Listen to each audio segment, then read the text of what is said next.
रहीम। आज 12:39 पे यहाँ कचहरी के ऊपर एक खुदकश हमला हुआ है और वो हमला अब आप देख सकते हैं कि जितना यहाँ पे नुकसान हुआ है उसमें अभी तक 12 लोग जो हैं वो शहीद हो चुके हैं और 27 के करीब ज़ख्मी हैं।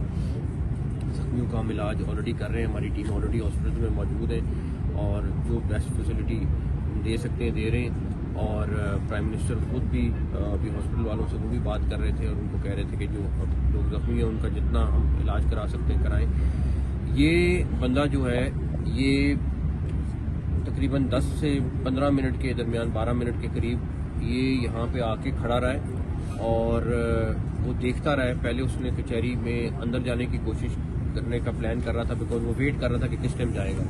और उसके बाद जब पुलिस की गाड़ी आई है तो उसने ये हमला पुलिस की गाड़ी पे किया और बिकॉज वो अंदर नहीं जा सक रहा था उसने हर तरह से देख लिया। तो बिल्कुल अगर आप देखें कि वो सीसीटीवी फुटेज हमने जो देखी है उसमें वो बिल्कुल अपोजिट जाके खड़ा रहे और देखता रहे मुख्तलिफ एंगल से कि किस तरह अंदर जाऊँ। तो आपको पता है यहाँ पे कचहरी में हर बंदा जो जाता है उसकी चेकिंग होती है, तो उस लिहाज से वो अंदर नहीं जा सका। तो उसने फिर अपना नेक्स्ट टारगेट जो है वो पुलिस की गाड़ी को बनाया। तो ये अब हमने पहली प्रायोरिटी में हम कोशिश कर रहे हैं कि उसको आइडेंटिफाई करें वो कौन है। मैं आपको श्योर कराता हूँ कि हम अगले चंद घंटों में इसको आइडेंटिफाई कर लेंगे और इस टाइम आईजी साहब और हमारी बाकी टीमें चीफ कमिश्नर हम सारे इस टाइम इसी काम पे लगे हैं कि इसको हर सूरत में हमने ट्रेस करना है कि बंदा कहाँ से आया है और बाकी उसकी डिटेल्स क्या है। जनूबी वजीरिस्तान के कैडेट कॉलेज वाना के अंदर मौजूद 3 खारजियों के खिलाफ ऑपरेशन जारी। वाना कैडेट कॉलेज में 500 के करीब कैडेट्स मौजूद हैं। सिक्योरिटी ज़राए का कहना है कि कॉलेज में मौजूद तीनों खारजियों का ताल्लुक अफगानिस्तान से है। ये तीनों दहशतगर्द टेलीफोन पर मुसलसल अफगानिस्तान से हिदायत ले रहे हैं। खवारिज एक इमारत में छुपे हैं जो कैडेट्स की रिहाइश से बहुत दूर है। गुज़िश्ता रोज़ अफगान खवारिज ने कॉलेज के मरकजी गेट पर बारूद से भरी गाड़ी टकरा दी थी। धमाके से कॉलेज का मरकजी गेट टूट गया था, करीबी इमारतों को नुकसान पहुंचा था। पाक फौज के जवानों ने फौरी और जुर्रतमंदाना कार्रवाई करते हुए 2 खवारिज को मौके पर जहन्नुम वासिल कर दिया था। ISPR का कहना है कि पाकिस्तान दहशतगर्दों और अफगानिस्तान में मौजूद उनकी क़यादत के खिलाफ जवाब का हक महफूज रखता है।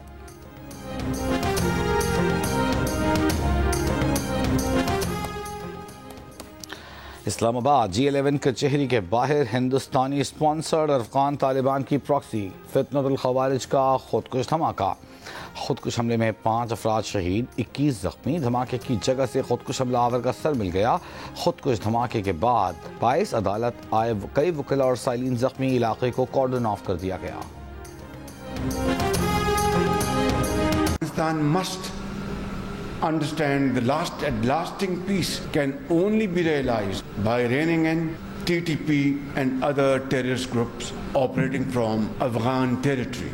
Pakistan faced unprovoked aggression from our eastern front. Swift and decisive military action also demonstrated to the aggressor and of course the entire world Pakistan's iron resolve to defend its sovereignty and territorial integrity at all costs. Having won the war, we need to win peace. शिद्दत पसंद गिरोह अफगानिस्तान और उसके बाहर अमन के लिए खतरा बने हुए हैं। अफगान हुकूमत TTP और दीगर गिरोहों के खिलाफ मौसर कार्रवाई करे तो पाकिस्तान ताउन के लिए तैयार है। वज़ीर आज़म शहबाज शरीफ का अफगान तालिबान को पैगाम।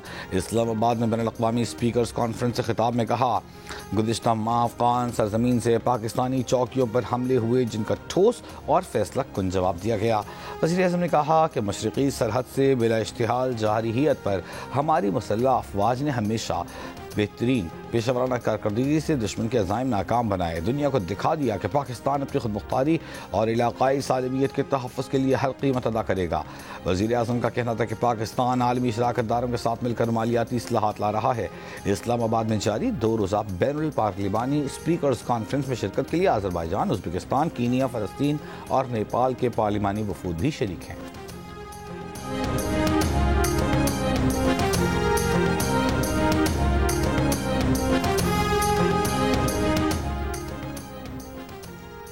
सेनेट से मंजूरी के बाद 27वीं आईनी तरमीम का मसवदा कौमी असम्बली में पेश। अपोजिशन का शोर शराबा। वज़ीर कानून आज़म नज़ीर तारा ने कहा, दुनिया भर में आईनी मामलात की समाअत आईनी बेंच करता है। दो बड़ी जमातों ने जिस मिसाक़ जमहूरियत पर इत्तेफाक किया था उसमें आईनी अदालत का क़याम बुनियादी नुक्ता था। जुडिशल कमीशन, सुप्रीम कोर्ट और आईनी अदालत के 5 जजेस और अपोजिशन हुकूमत से 2-2 मेंबरान पर मुश्तमिल फैसला करेगा।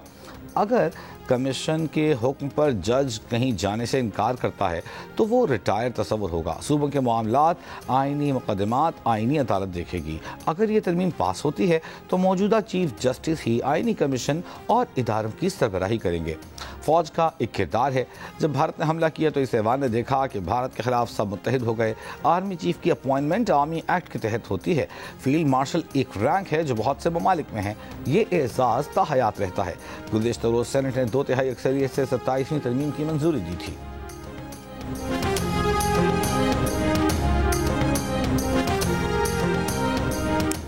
सत्ताईसवीं आईनी तरमीम की कौमी असम्बली से मंजूरी का मामला। हुक्मरान इत्तेहाद को कौमी असम्बली में 2/3 की वाज़ेह अक्सरियत हासिल। आईनी तरमीम की मंजूरी के लिए 224 वोट दरकार। हुक्मरान इत्तेहाद के पास 237 की अक्सरियत मौजूद। मुस्लिम लीग नून के 126, पीपल्स पार्टी के 74 अरकान की तरमीम को हिमायत हासिल। MKM के 22, मुस्लिम लीग क़ाफ के 5, इस्तेहकाम पाकिस्तान पार्टी के 4 अरकान भी तरमीम के हक़ में, मुस्लिम लीग ज़िया बाप पार्टी 1 और 4 आज़ाद अरकान भी आईनी तरमीम के हक़ में वोट देंगे।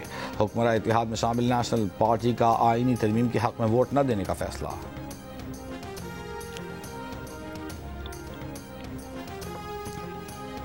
आज जमहूरियत के लिए सोग का दिन है और जमहूरियत दफन करने के लिए आगे बढ़ रहे हैं। आपने चीफ जस्टिस सुप्रीम कोर्ट को ख़त्म कर दिया। आइंदा दुनिया में कहीं कोई पाकिस्तान की नुमाइंदगी होगी तो चीफ जस्टिस ही मौजूद नहीं होगा। अब चीफ जस्टिस ऑफ पाकिस्तान की जगह chief justice of supreme court कर दिया है। चेयरमैन PTI बैरिस्टर गौहर का ऐवान में एहतजाज। कहा, आपने 2 लोटों के वोट से तरमीम पास करवाई। लोटों से बनी तरमीम अवाम की खिदमत नहीं कर सकेगी। जमहूरियत में आइन में तब्दीली इत्तेफाक राय से की जाती है। कहा कि इस तरमीम को हम बाकू तरमीम कहते हैं। एक न्यूक्लियर स्टेट के सरबराह बाहर बैठकर अप्रूवल करा रहे हैं। हम कानून बनाएं और कानून से इस्तिस्ना ले लें।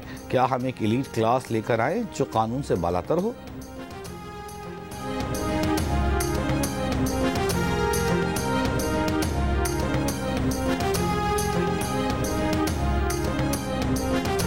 पाकिस्तान को चलना है तो MKM की मुजव्वज़ा तरमीम को माना जाए। हमने अपनी वजारतों और ठेकों की बात नहीं की। 25 करोड़ लोगों को वसाइल और इख्तियार मिल जाएंगे। MKM के रहनुमा मुस्तफ़ा कमाल का कौमी असम्बली इजलास से खिताब। कहा, लोकल गवर्नमेंट के इदारे बना रखे हैं, निज़ाम नहीं। लोगों को इख्तियार और वसाइल नहीं देंगे तो लोग गलत रास्ते पर जाएंगे। मौजूदा हुकूमत आइन का हुलिया बिगाड़ रही है। हम आइन पाकिस्तान को असल शक्ल में बहाल करवा कर रहेंगे। अमीर जमात इस्लामी हाफिज़ नईम रहमान का लाहौर बार एसोसिएशन से खिताब। कहा, चीफ जस्टिस पाकिस्तान का ओहदा ख़त्म करके चीफ जस्टिस सुप्रीम कोर्ट कर दिया गया। अब आइनी अदालत का चीफ जस्टिस वज़ीर आज़म लेकर आएंगे। जिसको वज़ीर आज़म चाहेंगे वो चीफ जस्टिस आएंगे।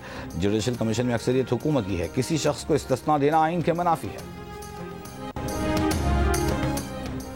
भारतीय सियासी रहनुमाओं और सहाफ़ियों ने नई दिल्ली के धमाके को इंतखाबी फॉल्स फ्लैग करार दे दिया। सहाफ़ी शालिनी शुक्ला ने कहा कि जब BJP बहरान में आती है, नया ड्रामा रचाया जाता है। दहशतगर्दी या धमाके पर फ़ौरन पाकिस्तान को मोरद इल्ज़ाम ठहरा दिया जाता है। सहाफ़ी रवि नायर ने कहा, बिहार इलेक्शन में BJP कमज़ोर पोजीशन में है, इसलिए मज़ीद धमाकों की तवक्को की जा सकती है।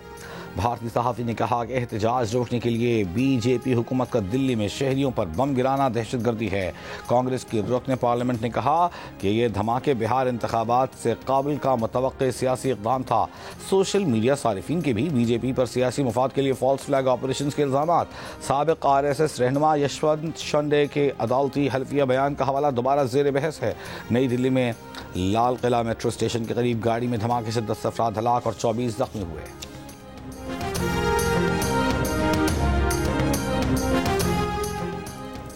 मुस्लिम लीग नून के सदर नवाज शरीफ का सेनेटर इरफान सिद्दीकी के इंतकाल पर दिली रंज का इजहार, अहले खाना से ताज़ियत।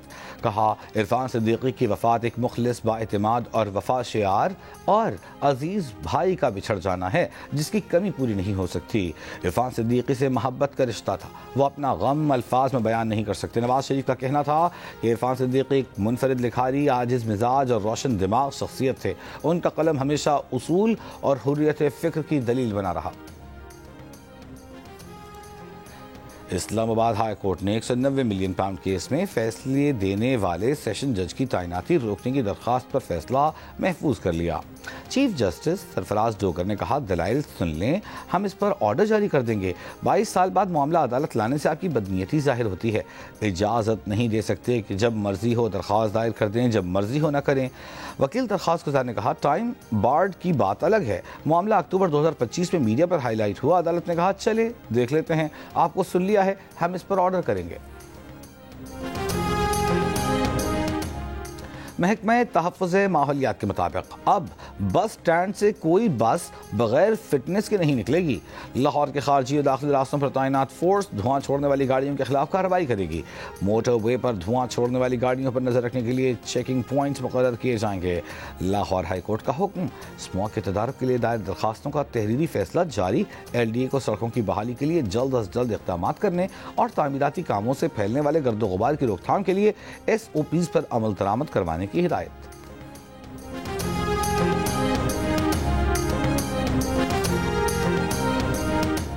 पाकिस्तान मौसमियाती तब्दीली से सबसे ज़्यादा मुतासर होने वाले 10 ममालिक में से एक है। मौसमियाती तब्दीली अब एक पेशगोई नहीं बल्कि मौजूद ख़तरा है। मौसमियाती तब्दीली से निपटने के लिए सबको मिलकर काम करना होगा। वज़ीर आला पंजाब मरीम नवाज़ का COP30 कॉन्फ्रेंस के मौके पर पाकिस्तान पवेलियन की इफ्तिताही तकरीब से खिताब। कहा, मौसमियाती तब्दीली के बायस पाकिस्तान को शदीद सैलाब का सामना करना पड़ा। सैलाब के बायस लाखों एकड़ पर खड़ी फसलों को नुकसान पहुँचा। चिलास में गोंदलू के मकाम पर लैंडस्लाइडिंग से 6 गाड़ियां दब गईं। रेस्क्यू के मुताबिक लैंडस्लाइडिंग से 2 गाड़ियां दरिया में जा गिरीं। वाक़े के बाद रीजनल हेडक्वार्टर अस्पताल में इमरजेंसी नाफिज। रेस्क्यू की 3 गाड़ियां और 7 एहलकार ऑपरेशन में मसरूफ। पंजाब यूनिवर्सिटी लाहौर में सहाफ़ी समिट 2025 का इनेकाद। गवर्नर पंजाब सरदार सलीम हैदर ने तकरीब से खिताब में कहा कि आर्टिफिशियल इंटेलिजेंस के बारे में पूरी दुनिया में बात हो रही है। AI से सहाफ़त और ज़राअत समेत हर शोबे में तरक्की की जा सकती है। डायलॉग के ज़रिए मुआशरे को बेहतर करने की ज़रूरत है। और नई टीम, नया इम्तिहान। शाहीन आफरीदी और श्रीलंकन कप्तान शरद असलंका टीम्स की बेहतरीन परफॉर्मेंस के लिए पुरुम्मीद। पाकिस्तान और श्रीलंका के दरमियान 3 एक रोज़ा मैचों की सीरीज़ का पहला मैच रावलपिंडी में खेला जाएगा। श्रीलंका का पाकिस्तान के खिलाफ टॉस जीतकर पहले फील्डिंग का फैसला।